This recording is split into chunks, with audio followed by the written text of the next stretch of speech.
40-এর পর একই রকম খাবার খাচ্ছেন, একই রকম কাজ করছেন, তাও ওয়েটটা বেড়ে যাচ্ছে। ডোন্ট ওয়ারি, আপনি একা নন, আর এটা আপনার দোষও নয়। আমি স্বাতি সিং রয়, আমি একজন নিউট্রিশনিস্ট।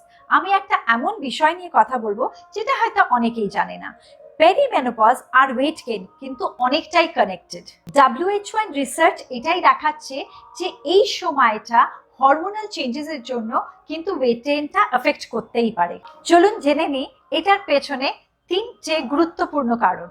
প্রথম কারণ হচ্ছে হরমোনাল পরিবর্তন। লেট 30 বা 40 এর পরে এস্ট্রোজেন আর প্রোজেস্টেরন হরমোন ধীরে ধীরে কমে যায়। এটাই পেরিমেনোপজ। এর ফলে মেটাবলিজম স্লো হতে পারে, আর স্ট্রেস হরমোন কর্টিসল বেড়ে গেলে ওয়েট গেইন হওয়ার সম্ভাবনা বেড়ে যায়। দ্বিতীয় কারণ, শুধুই কম খেলে হবে না।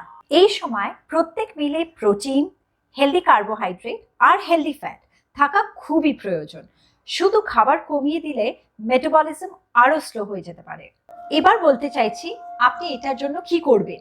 দিনে 3 বার ঠিক সময় খাবার খান।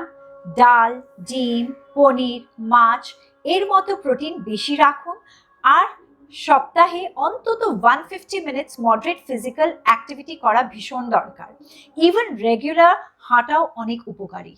40 পরে যে ওয়েট বেড়ে যাওয়াটা কিন্তু লেজিনেসের কারণ নয়, এটা হচ্ছে আপনার হরমোনাল চেঞ্জেসের জন্য।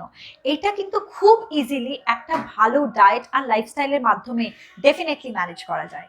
ভিডিওটা অবশ্যই সেভ করে নেবেন আর ওনাদের সঙ্গে শেয়ার করবেন যেটা আপনার মনে হয় it can be of help. Thank you.